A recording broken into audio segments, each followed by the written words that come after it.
Hello, thank you very much. Everyone's favourite topic, the housing market. A couple of updates on it this morning.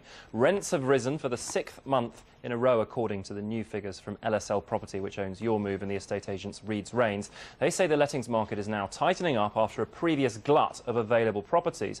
But how far can we trust housing market surveys if the UK Statistics Authority is to believe it's launching a review of housing market stats after concerns about the disparity between various surveys, which they say can lead to a confusing picture?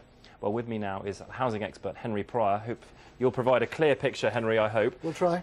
Rents. Why are rents moving up? There seems to be a consistent trend. There is indeed, and what we're seeing is perhaps the establishment or re-establishment of supply and demand. That balance is coming back to the fore now, with tenants equaling out the number of landlords, and in fact in some parts of the country now a shortage of landlords, which has driven rents back up, recovering some of the losses that they've had over the last 12 to 18 months. Why would there be a shortage of landlords? I would have thought everybody wants to maximise any assets that they hold. It would be a time when landlords would be pushing as many properties onto the market as they could. Well, indeed, Dominic, so you might think, but unfortunately we've seen a degree of turmoil just of late, not least of all a question mark over capital gains tax, which has frightened off some landlords who will have been concerned that perhaps when they came to cash in their asset they were going to be paying rather more in terms of capital gains than they might have wished to.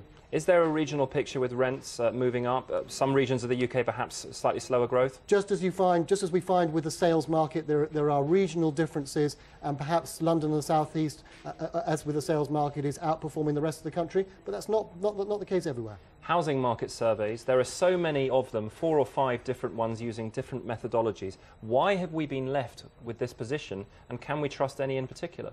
Well, actually, you're quite right. The problem is, if you want to know what your house is worth, or what indeed the average house is worth in this country, ask 6 different companies, you'll get 6 different answers. And that's because, by and large, they all use different methodologies in order to come to their conclusion. And also, they're actually not comparing like with like. So Rightmove, a big property portal, provides us with the average asking price, staggeringly, some £64,000 higher than the average sale price, which is calculated by people like the Nationwide and the Halifax. So we do have this huge disparity. This change has come about as a result of a call from the Communities and Local Governments Department, who have been very busy bees, it turns out, over the summer. Grant Shapps and Eric Pickles almost coming out with the policy every day. They're just wanting to try and help the public work out exactly what is going on, where house prices are. Good stuff. Henry Pryor, thank you very much for coming in and joining us.